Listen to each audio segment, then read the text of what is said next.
అదెలారా నానుకుంటా? అత్తయ్య ఈ తుపాకీలో బుల్లెట్ కన్నా పేలుడు మందే వేస్తారు. అది గొడుగులా బయటికి వచ్చి అందరి మీద వెళ్లి పడుతుంది. ఏమే, కాళ్ళు చేతులు కడుక్కొని ముందు వెళ్ళి టీ తాగు. కాళ్ళు కడకుండా లోపలికి వెళ్ళి కూర్చోకు. ఆ తర్వాత నీకు ఆ కోయిల్ దొరికిందిరా? దొరకలేదు, పీచుకే దొరకలేదు. కానీ నేను కుక్క గురించి చెప్తున్నాను. పీచుగా దొరుకుతుందిలే. అత్తయ్య, నేను పెళ్లి చేసుకుందామని నిర్ణయించుకున్నాను. మంచి విషయమే. అవును, ముహూర్తాలు అవి ఇవి మీరే చూసుకోవాలి అత్తయ్య. పిల్లని చూడడం ప్రారంభించారా? అమ్మాయిని వెతకాల్సిన అవసరమే లేదు. చిన్నప్పటి నుంచి నాతో కలిసి చదువుకుని పెరిగిన అమ్మాయి. డాన్స్ పాటలని బాగా పాడుతుంది. మంచి అమ్మాయి. నా అత్తయ్య వాళ్ళ కూతురు భార్గవి, అదే నా మరదలు.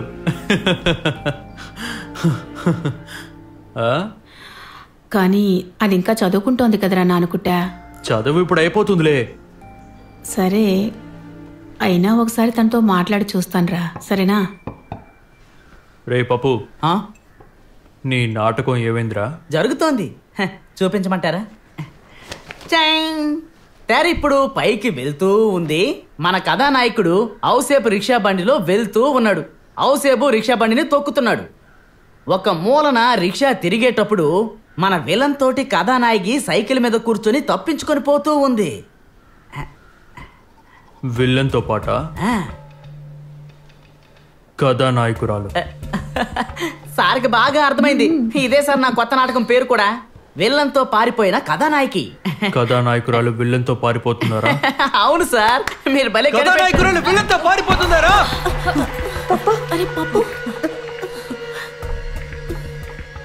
ఇలా బొచ్చిపోయే వాళ్ళంతా వీడి మీద చేయి పెట్టకూడదు.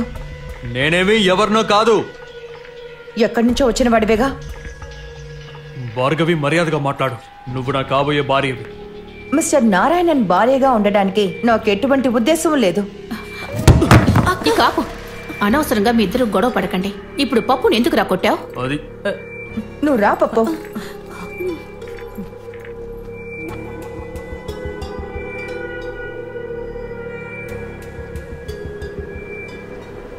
పెళ్లి చూపులకొచ్చాడా? తెలిసిన వాళ్లే. అమ్మ ఎప్పుడు చదువు తర్వాత ఆలోచిద్దామని.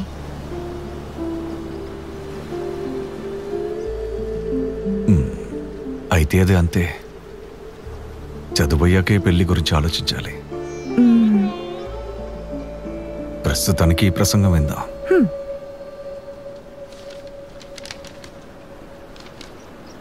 అయితే ఓ పని చేద్దాం. కావాలంటే నువ్వు దీన్ని ఇంటికి తీసుకెళ్లి చదివి అర్థం చేసుకో. నేను ఒక మిత్రుణ్ణి కలవాలి, మళ్ళీ కలుస్తాను.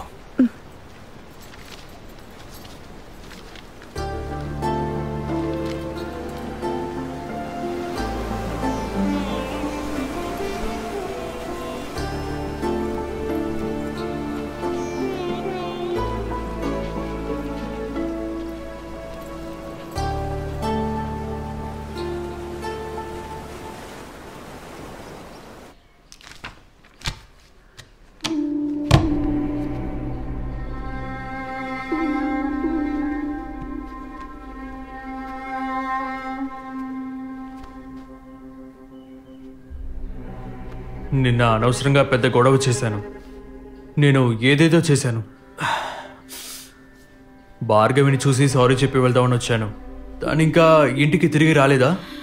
తను కాలేజీ అయిన తర్వాత లైబ్రరీకి వెళ్ళి వస్తుంది. సాయంత్రం అయిపోతుంది.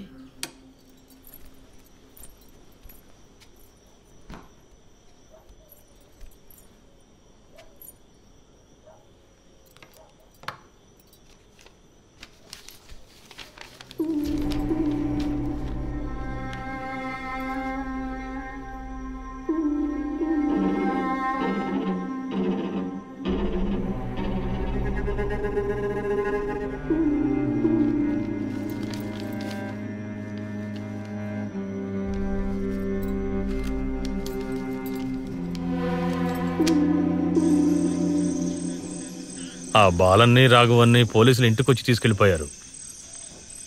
ఆ తర్వాత వాళ్ళ గురించి ఎవ్వరికీ ఏమీ తెలీదు. నిన్ను కనిపెట్టడం చాలా సంతోషంగా ఉంది. మనం ఏవైనా దేశద్రోహం చేశామా ఏంటి? మనం శాంతియుతంగానే వ్యతిరేకించాం కదా. ఎంతైనా నాకు లొంగిపోవడానికి ఇష్టం లేదు. నేను జీవించాలి. ప్రస్తుతం నువ్వు ఇక్కడ సురక్షితంగానే ఉన్నావు. కొన్నాళ్ళు ఇక్కడే ఉండు.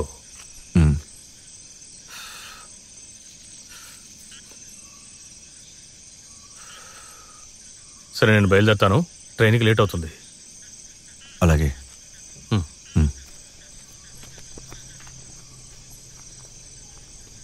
SK, be careful.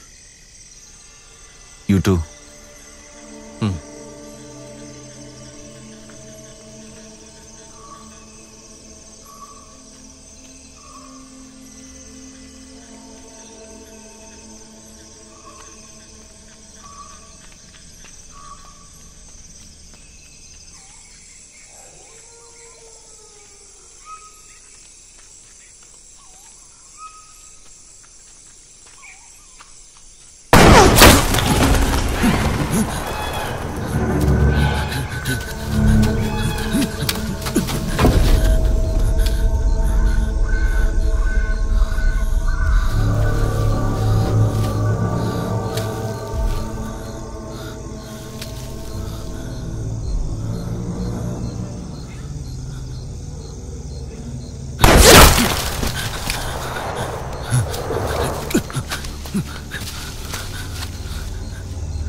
నువ్వు ఎక్కడికి వెళ్ళినా నేను వస్తాను.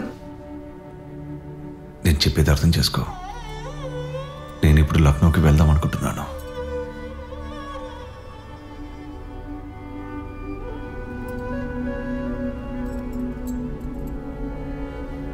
ఆరు నెలల తర్వాత నేను మళ్ళీ వస్తాను.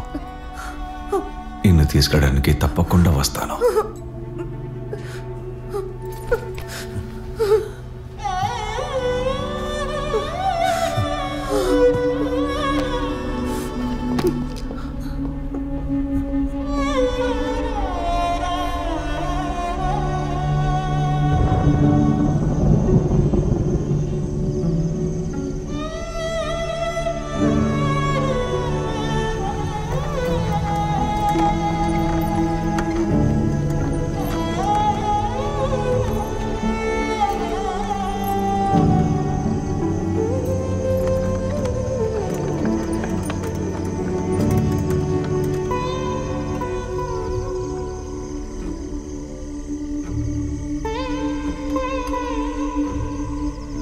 ఎన్ని గంటలకంట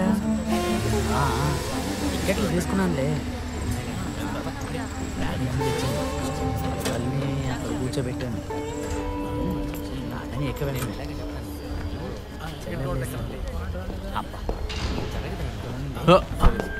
హలో, ఇక్కడ. క్షమించండి మిస్టర్ నారాయణన్, నేను మీకు చెప్పడం మర్చిపోయాను. అందులో ఉంది, నేను వచ్చానుగా. టికెట్ తీసుకొచ్చాను, ఇదిగో. నేను ఢిల్లీకి వెళ్తున్నాను ఒక పని మీద.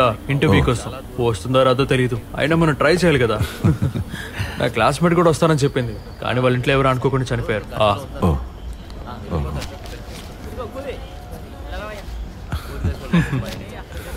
భార్గవి ఇచ్చి పంపించింది. చెప్పాలా ఏంటి? B4 రా. చాలా సంతోషం.